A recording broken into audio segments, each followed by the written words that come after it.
이 방역 패스를 둘러싼 혼란과 갈등이 장기화되면 결국 국민들께서 피해를 입게 것입니다. 그거는 가처분에 대한 항고심이나 혹은 본안 판결을 신속히 진행해 주실 것을 요청드립니다.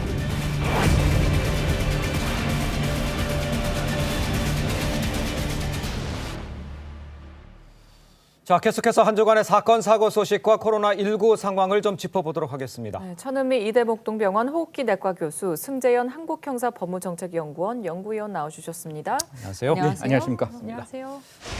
자, 먼저 코로나19부터 살펴보겠습니다. 코로나19 일일 신규 확진자 이틀째 3,000명대를 기록을 했고 위중증 환자 사흘 연속 800명대를 유지하고 있는 상황입니다. 이 오미크론 누적 감염자 2,000명대 넘었다고 하죠. 이 상황, 지금 이 상황은 지금 저희가 어떻게 이해를 하면 되겠습니까?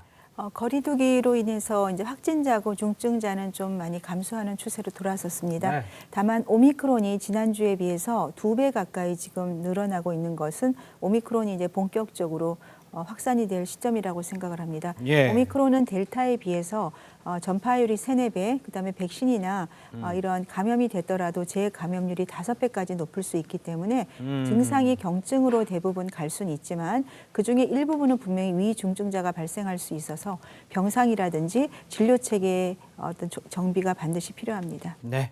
네, 오미크론 확산으로 하루 확진자 수가 2만 명을 넘을 수도 있다면 중증 환자가 사실 급증할 게 좀 우려가 되고 있습니다. 현재 의료 체계로 이게 감당이 되는지 지금도 사실 좀 버거워 보이거든요. 그러니까요. 방역 완화를 하게 되면 분명히 증가를 할 겁니다.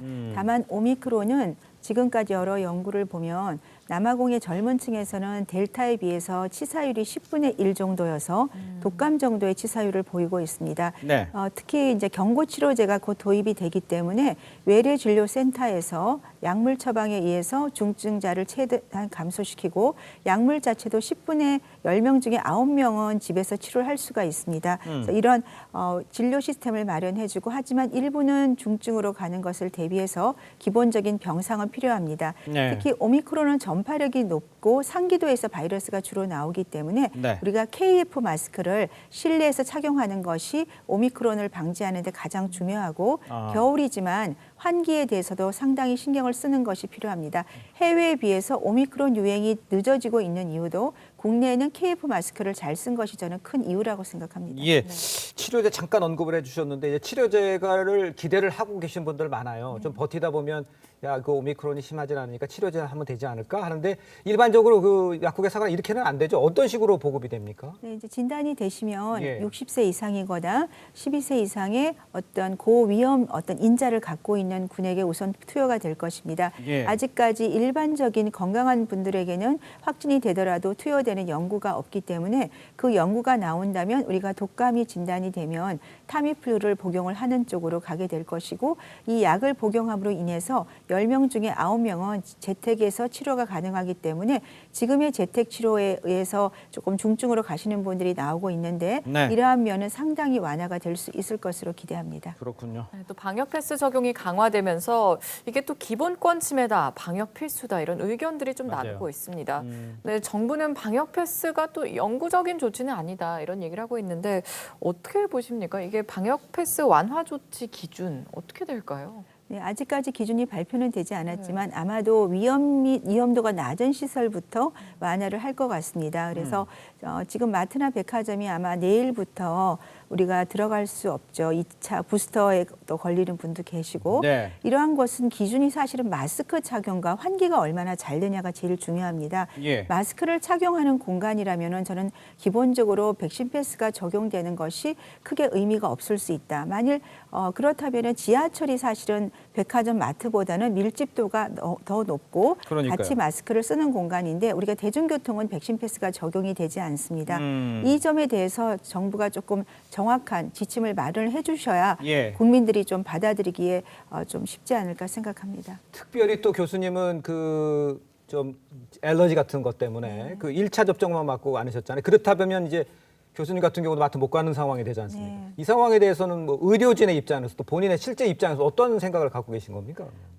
저는 항생제 알러지로 백신의 부작용을 갖고 있고 네. 저처럼 더 특수 체질은 많지는 않을 수 있지만 예. 사실은 백신 1차 접종 후에 좀 심각한 부작용을 가진 분들이 상당히 있습니다. 근데 그분들이 2차를 맞지 않았으면 직장에서도 일을 못하거나 실생활에서 기본권을 가질 수 있는 이런 마트, 백화점, 학원 이런 것을 가지 못하게 된다면 그거는 기본권에도 저는 분명히 문제가 올 수가 있다고 생각하기 때문에 네. 기본적으로 마스크를 쓰고 우리가 감염 위험도가 낮은 곳에 대해서는 미접종자나 불완전 접종자에 대해서도 정부가 배려하실 정책이 분명히 필요하고 네. 이러한 분들 특히 임산부 같은 경우에 대해서도 예외적인 조항을 마련해 주시는 것이 필요하다고 그럼 생각합니다. 당장 다음 주 월요일부터 실시되는 그 마트에 대한 방역 패스 이거는 적절하지 않다고 지금 판단을 하고 계시는 거군요. 네, 밀도나 환기를 고려한다면 저는 대중교통보다는 이것이 더 안전하지 않다는 데는 조금 과학적 증거가 부족하다고 생각합니다. 그렇군요.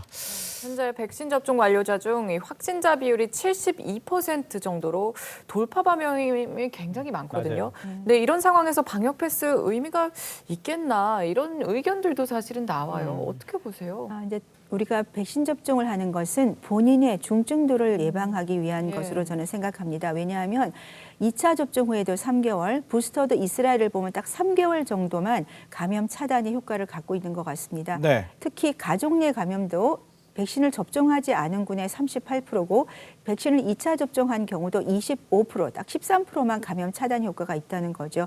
물론 백신 접종을 하면 바이러스가 빨리 사멸하기 때문에 감염을 시키는 기간은 짧아집니다만 지금처럼 돌파가 되기 때문에 단순히 백신 접종만 가지고 백신 패스를 적용하는 것은 조금 더 과학적인 분석이 필요하다고 생각합니다. 예, 그렇습니다. 자, 이런 상황에서 현재 이제 학원과 독서실 또 스터디 카페 이 방역 패스가 이제 잠정 중단된 상황인데요. 정부는 인원 제한으로 이제 방역을 강화하는데 이렇게 하는 거는 괜찮습니까? 방역 강화는 저는 이제 밀집도를 이제 지금 조금 제한을 하겠다는 거거든요. 예. 그렇다면은 우리가 환기라든지 이것이 마스크를 쓰는지에 따라서 저는 정해주시는 것이 필요하다고 생각하고요. 예. 국내에서는 KF 마스크를 해외에 비하여 정말 잘 쓰고 있습니다. 그렇다면은 학원 같은 경우도 한 칸 띄어쓰기, 1시간마다 10분 환기하기, KF 마스크를 쓰기 이 정도를 지켜준다면은 저는 학교에 못지않게 안전한 지역이 될 수 있다. 학생들의 학습관과 직업 선택의 권리는 저는 꼭 필요하다고 생각합니다. 알겠습니다. 네, 또 식당과 마트 등의 방역 패스 효력을 또 중지해달라면은 이 집행정지 사건의 첫 신문도 어제 열렸습니다. 네, 방역 패스를 둘러싸고 여러 건의 또 소송이 진행되고 있어요. 어떻게 보세요? 사실 뭐 소송마다 이제 판사님들의 생각도 다 다를 수 있고 네. 또 결과가 다를 수 있기 때문에 국민들한테 혼란이 발생할 수도 있을 것이라는 우려가 많이 발생하는데요. 저는 기본적으로 그 목적이 정당하고 방법이 적정하고 피해가 최소의 원칙과 법익의 균형성이 인정된다면 거기에 맞추어서 법원이 합리적인 판단을 해야 된다고 생각합니다. 예. 지금 학생들은 공부하기 위해서 가는 장소에 대해서 가처분이 인용되었지만 그 17개 시설 모두 다에 대해서 과연 백신 패스를 적용하지 않을 것이냐 아니면 일부에서만 적용할 것이냐는 예. 우리 법원이 현명한 판단을 하리라고 생각하기 때문에 조금 그 재판의 추이를 좀 지켜보면 좋겠다는 말씀 드리겠습니다. 네. 알겠습니다. 저희는 다음 주제로 좀 넘어가 보도록 하겠습니다. 자, 지난 8일 평택 공사장 화재로 순직한 이 소방관 3명의 합동 연결실 오늘 오전에 열렸는데요. 문재인 대통령도 참석해서 고인들의 희생을 기렸습니다. 참 안타까운 상황이었어요. 그렇죠. 뭐 저희들이 뭐 소방관에 대해서는 언제나 영웅이라고 칭하고 또 예. 사람의 생명과 그다음에 그 불길의 화마에 어떠한 공포도 없이 들어가서 어떤 재산을 지키고 있는데요.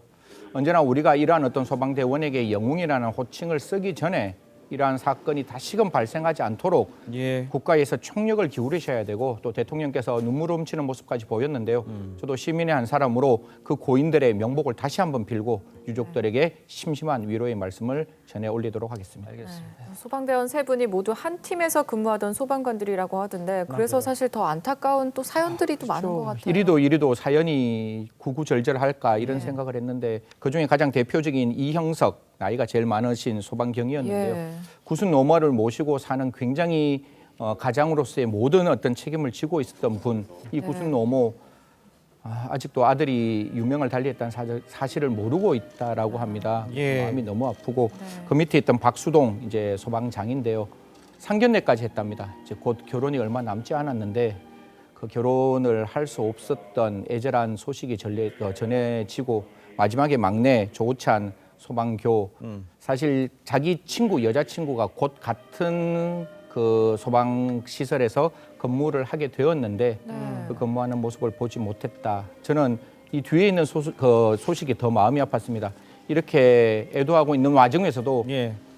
불이 나니까 모든 소방대원들이 다시 현장으로 출동하는 모습, 이게 우리 대한민국의 생명과 안전을 지키고 있는 소방관들의 모습이라고 말씀드리고 싶습니다. 정말 안타깝습니다. 경찰이 안전수칙 위반을 수사 중이라고 하는데요. 사고가 난 냉동창고 인면 사고가 여기가 사고가 좀 빈번했던 곳이다 이런 얘기가 제가 나와요. 형사정치학 한 20년 이상 하면서 제일 안타까웠던 게 막을 수 있는 그러니까 재난, 이건 막을 수 있는 거거든요. 그 전에 이미 이 장소에서 수많은 안전사고가 났다면 제대로 한번 들여다봤다면 이 사고 막을 수 있었는데 1년 전에도 상판이 무너지면서 5명이 이제 떨어져서 3명이 사망하고 2명이 부상을 입었던 그런 장소인데요.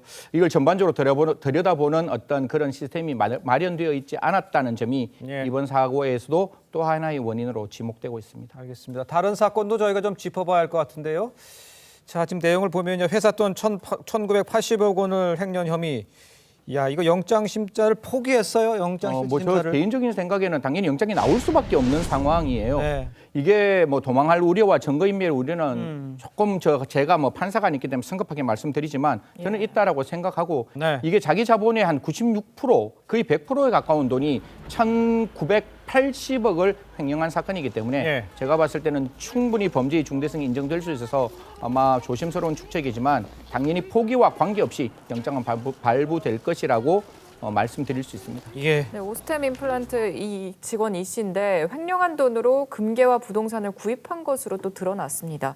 경찰이 이 씨 은신처에서 시가 300억 원 상당의 금괴를 압수를 했는데 이 씨가 구입한 금괴의 또 절반밖에 안 된다 그래요. 이게 회수가 될 수 있을까요? 그러니까 이 부분에 대해서 저는 검찰과 경찰이 같이 공조를 해서 적극적으로 이 사건을 들여다봐야 되는 게 이들에 대한 횡령 금액이 제대로 돌아오지 않으면 그 회사에 투자를 했는 주식을 투자했는 국민들에게 손해가 갈 수 있는 거거든요. 약 1,000억 가까이가 지금 들어오지 못했는데 우리나라엔 부패재산 몰수법이라는 곳에서 기소전 보전 추징을 할 수 있는 것이고 압수를 하고 난 다음에 그것이 피해자 재산이면 돌려줄 수 있는 것이고 오스템 측에서는 분명히 이 사건에서 이 피의자가 가지고 있는 재산에 대해서 가압류나 아니면 부인에게 넘긴 재산에 대해서는 사회행위 취소 소송 등 이 재산을 적극적으로 환수할 수 있는, 즉 횡령한 재산을 적극적으로 환수할 수 있는 모든 조치를 취해야 그 주주들에게 손해가 가지 않을 것이다. 이런 말씀드리겠습니다. 알겠습니다. 말씀 여기까지 듣겠습니다. 감사합니다. 네. 감사합니다.